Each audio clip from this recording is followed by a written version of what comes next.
Sveiki, šiandien kalbėsim apie taip, apie tą jausmą, kai užpisa baisiai, bet reikia daryti.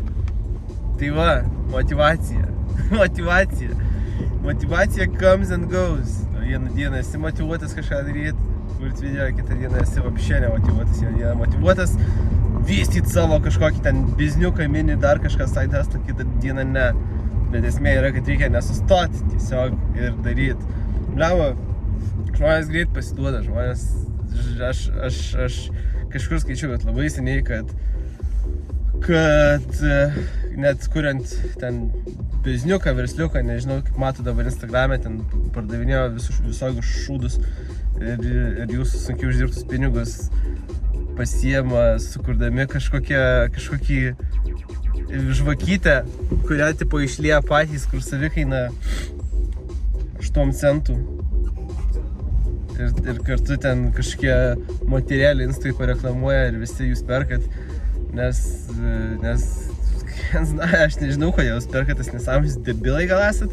Jūs nueikit į AliExpressą, palauksit 2-3 savaitės, tą patį gausit. Arba blogiausiu atveju nueikit į Aliką ir patys nusipirkit, arba ne Aliką, nežinau, lietuviškai parduotuvėj fiziniai net ir nusipirkit medžiagas, tai nusipirkit ten tą puodelį kažkokį, vaško ir knatą ir dar įdomiau bus, nes patys pasidarysit ir žinosit, kad patys pasidarėt, kainuos 20 kartų pigiau ir žinosit, kad tai jūsų rankų darbas bus net dar 10 kartų maloniau.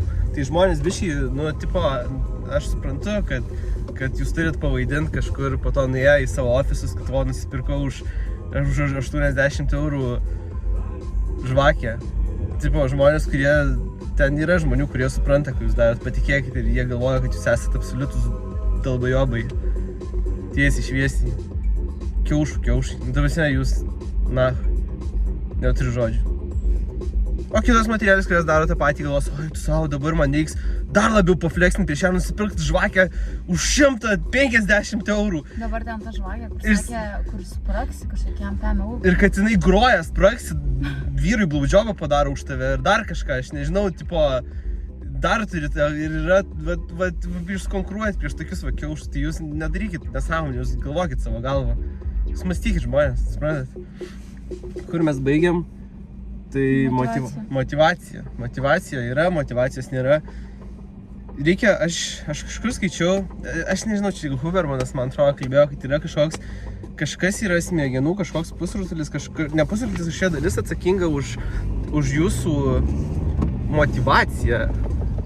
Tai yra, jeigu jūs ilgai, kurį galima treniruoti, mintis, tai jeigu jūs ilgai darysit, jūs pradėsit daryti dalykus, kurių jūs nenorit daryti, ilgainiui jūs įsitreniruosit tą dalyką, juk jums tas dalykas, kurio nenorit daryti, nekels tiek nemalonaus jausmų. Tai buvo kažkas tokio. Nežinau, tai tiesa ar ne, bet overall, žiūrėkit, kaip paprasčiausiai ugdyti tą consistency, tai kaip sako, pasiklokit lovą, bet šiaip man daugiau patinka pavyzdys, eikit į salę, nueisit vieną dieną, nueisit antrą dieną, eisit 2 savaitės, jokio rezultato. Bet jeigu paeisit pusę metų ar metus, jūs jau pamatysit tokį rezultatą ir jums pradės tai patikti. Tai čia yra toks geriausias pavyzdys, kai tu darai tą patį, darai. Tau iš pradžių nėra vaisių, negauni jokio rezultato ir galiausiai tai po to gauni rezultatą. Tai taip yra, aš manau, kad su daug ko gyvenime, kai kuri savo bet ką, nežinau, aš negaliu pasakyti apie šeimas, nes neturiu vaikų. Be to, kalbant į vaikus, mačiau statistiką Lietuvos, kad dabar yra 11 mėnesis, Lietuvoje gimė gal 15 600 ten vaikų. Ja. Tai žiauriai mažas gimstamumas, praeitais metais bendrai gimė 20 000, 91 gimė per metus 5-6 gabalai ir ten po to sumažėjo iki ten 2000, ten 2, 3, 4 gimė vis dar 40 keli, dabar gimsta po praeitais metais jo 20, dabar 15, tai liko porą mėnesių, pusantrų mėnesių neprigimdys, ten 10-20 Bet apskritai Europoje irgi visur mažėja nebegimda jaunos poros. Bet nieks niekur neduoda, kad tu pagimdytum tą vaiką. Tai ką tu gauni nekilnojamo turto kosminės kainas, atlyginimus, kurie normaliai neauga? Nežinau. Jo, nieks nieko ir neturi duoti, bet dabar esmė, kad sunku tau turėti ten vaikų šeimą ir išsilaikyti, patogiai Tu vaiką gyventi. gali turėti, bet tu jį išlaikysi sunkiom sąlygom, o mes nenorim jaunimo sunkiom sąlygom. Sunku patogiai gyventi, jo. Vaikai gerai gyventų, ta prasme, dėl to ir negimdo niekas. Plius dar karas, tai irgi neaišku, kaip Jo. Net ir jei nusipirki chatą arba gyveni pakankamai pusę velnio ir ten plėšai savo šikną, kad užaugintum vaiką, kuris galimai taps narkomanas. Jokauju, gal netaps. Ir galiausiai dar karas alsuoja į nugarą, kur Lenkijai susprogdino bėgius traukinių diversantai, kurie yra ukrainiečiai, bet dabar bendradarbiauja su Rusija. Tada čia pas mus dronai, visokias nesąmonės. Galiausiai šiandien girdėjau, kad mūsų valdžia vis dėlto pasidavė spaudimui Baltarusijos. Wow, kitoji Ruginienė, kitieji mūsų politikai. Ta prasme, sako, ne, mes nepasiduosime. Tipo, yra ta politika nesiderėti su teroristais.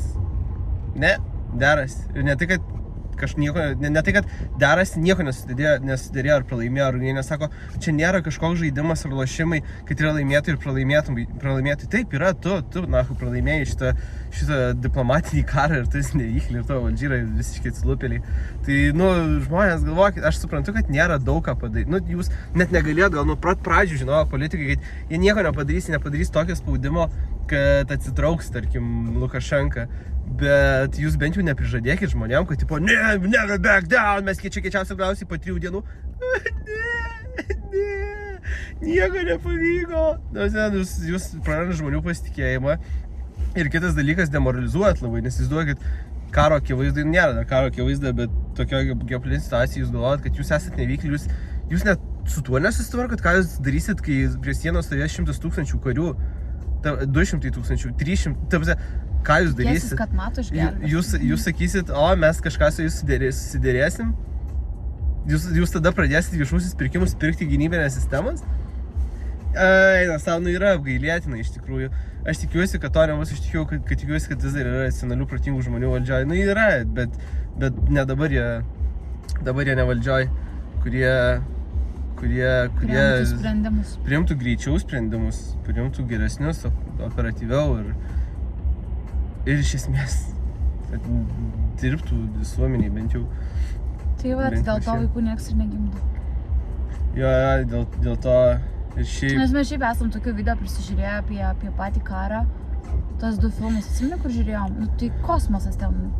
Pagimdai vaiką ir... 20 dienų iki Mariupolio, man atrodo. Jo, ir tada... Tai tas geras filmas, kur užiminėjo karo pradžioje ir ten, žiūriu, ten raketas leidžia į vaikų ligoninės gimstanti moteris, ir čia išnešama iš vaikų, iš gimdymo skyriaus, po dienos sužino ar 2, kad jinai neišgyveno su vaiku karo. Ten tikrai žiūriu. Ir tokiais momentais tu supranti, kad nesinorėtų nei nešiai būti tokio atveju, nei tam vaiką pagimdyti, kad po to negalėtum juo pasirūpinti ir kad dar jį nužudys ar dar kažką. Neduok Dieve. Jo. Iš esmės, yra tvaimi. Ir neaišku, kaip tas karas atrodytų, čia paimtų viską per vieną dieną ir tiesiog ten būtum to režimo tipo auka, ar galiausiai ten būtų pasipriešinimas ir, žinai, dar visus ten Lietuvos bičius paimtų ir visi mirtų ir galiausiai vis tiek tas pasvėsus, nežinau, žodžiu. Ir nieks nieko nežino, bet su dabartiniais sprendimais ir jų greičiu tai nenusimato nieko kol kas gero. Galim kritikuoti viešai savo valdžią, žinokit, gyvenant demokratijai valstybėje, galim pist protant jų, kad jie susimastytų ir kažkokius sprendimus priiminėtų, tai nebijokit reikšti savo balso. Bet debilai nereiškit geriau savo balso, geriau nekalbėkit nieko. Jau pribalsavot. Jau pribalsavot. Jau turim, ką turim. Tie, kur už Nemuną Aušrą balsavot, jūs iš vis liekit, manyčiau. Žemaitaitį, aš norėčiau, kad pamatytum šitą video ir atsakytum man kažką. Nori debatų 1-1?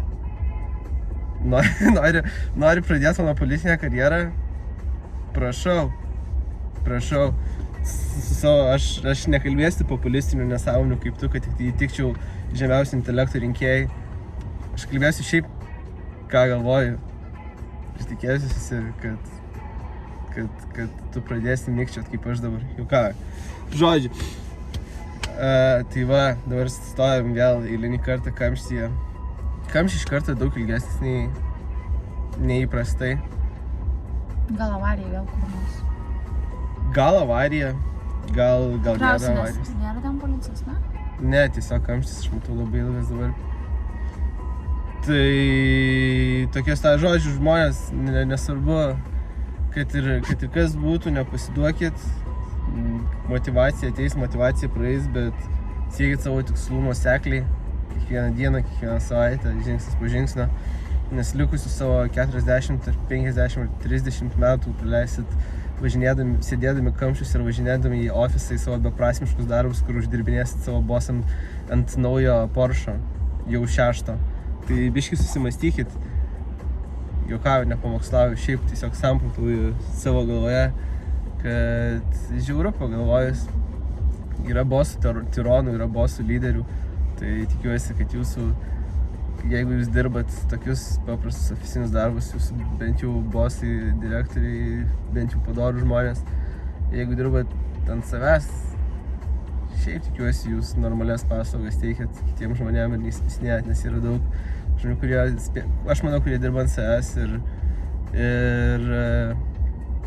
pavyzdžiui, statybose ar ten teikia kažkokias šiaip paslaugas ne įmonėse, o ir šūdą malat. Tai nemalkit šūdą, stenkitės geras paslaugas teikti.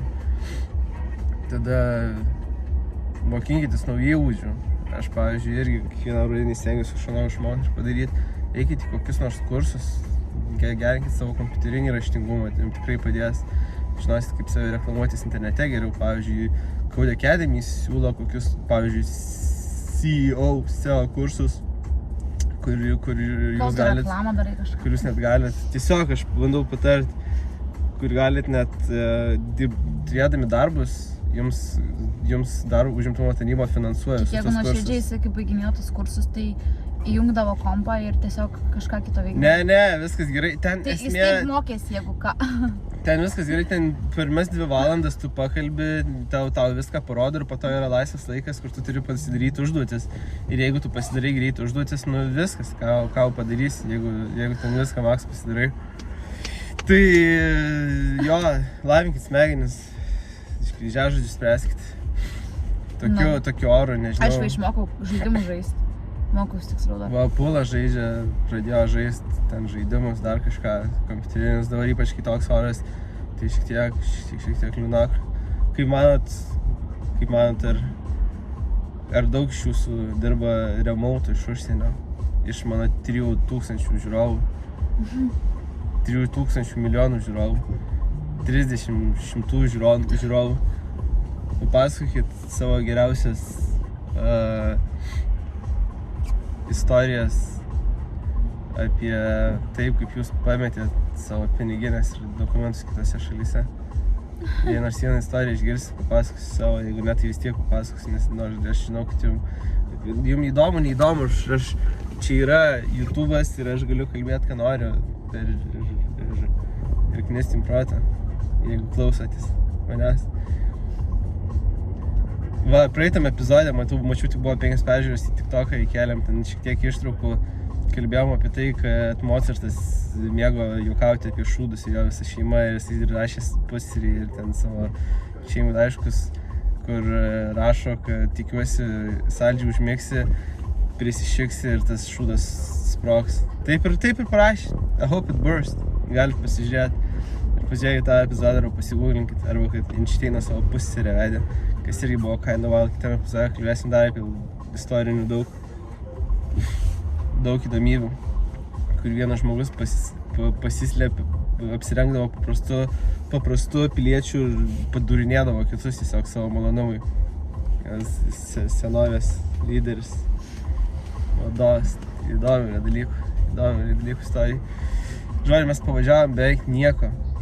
Skyla mintys, kad reikia kažkaip full remote dirbti arba išvažiuoti į ramesnę vietą ir tada vis tiek full remote dirbti. Arba kažkas galvoja, nes kamščiuose prašvaistyti savo... Žiūrėk, kiek praėjo laiko, mes nieko nepavažiavom. Įprastai šiaip buvo, kai per tiek video laiko mes jau būnam jau arti vietos. Dabar net trečdalį nuvažiavom. Jau praėjo 15 minučių. Ką manot apie globalinį atšilimą žmonės? Ką manot apie Gordono Ramsio straipsnius, apie tai yra video Nightmare's Kitchen, vakar užsimetėm vieną prieš naktį, užmigo Neužmigau, ne. Ponia užmigo. Aš niekada neužmėgau, visą laiką žiūriu, žinokit, viską žiūriu. Jo, 20 sekundžių praeina ir ponia Nausėdienė, antra, pirmoji moteris būsima kitą savaitę. Taip, eisiu svarbę kalbą pasakyti, kaip Nausėdienė pasakė. Jo, sako, ekspertas sako, su ChatGPT tiesiog jį parašė ir jinai pati neįskaito. Ką jie ten sakė Kažkokie ten. Kažkaip angliškai, bet labai lievai perskaityti. Žodžiu, tai nežinau, jeigu norite prezidentą, eikite prezidentus, nebijokit kamerų, nebijokit Čia būsimas jūsų prezidentas. Future president. Mes planuojam, kad jis bus. Tai dabar jau pradėjom rinkiminę kampaniją tokią žodžiu. Ane? Ir ruošiuosi rinkimam po 20 metų. Taip. Nebais tokie content būt prezidentu.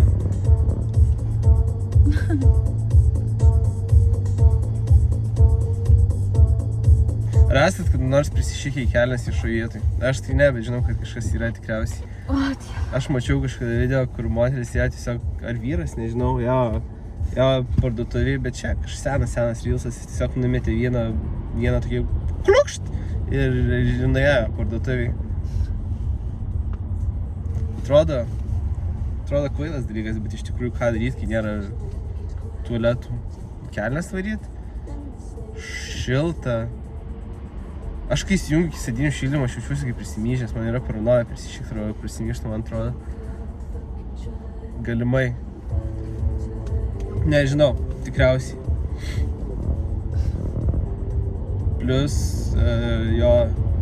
Plius baseinė, bet taip, man yra paranoja bėgti, nes aš nežinau taip pat kūnė, kai buvau vaikas. Plius man yra paranoja, kad aš likusį gyvenimą taip ir važinėsiu į ofisą. Čia didžiausias paranoja, dėl kurios naktim keliuosi ir man baisu darosi. Ir jo.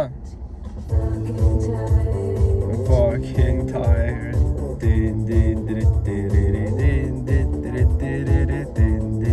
Gerai, gal reikės užbaigti šitą epizodą. Nėra labai daug energijos šiandien, bet svarbiausia kažką daryti. Svarbiausia daryti dalykus žmonės. Aš manau, kad jeigu turėsit klausimų, rašykit komentaruose ir susitiksim greitai. Jo, kai bus milijonas peržiūrų. Greitai, tai yra dabar iškart antrą video pradėsiu filmuoti. Jau ką, reikia engagemento, reikia žodžių, nieko, viskas gerai. Galėtume šiaip palaikinti 5 žmonės peržiūrį, palaikinti galėtume. Jo, palaikinkit video. Komentuot bent tašką padėtų. Gerai, žodžiu, iki visiems.